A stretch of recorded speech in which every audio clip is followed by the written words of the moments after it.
Bonjour à tous, comme chaque dimanche, le nouveau numéro des infos de la semaine, c'est parti juste après le générique. On commence cette émission avec la baisse de la redevance télé. En effet, c'est le Figaro qui révèle que la taxe télévisuelle va passer de 139 à 138 euros en 2020. Ce n'est pas une blague, il s'agit de la proposition du ministre de l'Action et des Comptes Publics Gérard Darmanin pour baisser les impôts en France pour 1 euro, mais c'est toujours ça de prix.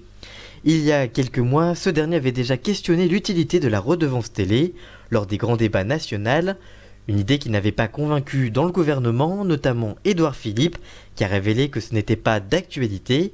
Il s'agit de la première baisse depuis 10 ans, puisque chaque année la redevance augmentait de 1 à 2 euros, passant de 116 euros en 2008 à 139 euros en 2020. C'est donc toujours ça de prix, une petite baisse. Télé toujours avec Danse avec les stars, qui a été lancé hier soir sur TF1 par Camille Combal et Karine Ferry. Un lancement timide à 3,6 millions de fidèles et 19,8% du public hier soir.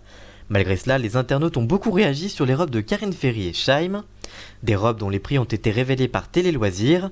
La complice de Camille Combal avait une robe balmain avec des épaulettes et des manches longues, au prix de 1490 euros en boutique.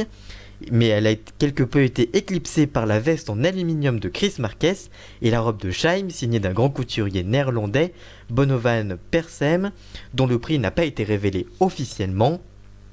Enfin, il y a quelques mois, les chaînes de télévision du monde entier ont diffusé l'Eurovision, mais l'une des séquences où le groupe islandais Otahari, connu pour leur opposition déclarée, l'opposition israélienne des territoires palestiniens, avait déployé des banderoles aux couleurs palestiniennes au moment des résultats, générant des sifflets dans le public de Tel Aviv, un geste qui ne respecte pas la règle 2.6, qui dit que les diffuseurs doivent indiquer aux participants que le concours, je cite, ne soit en aucun cas politisé ou instrumentalisé.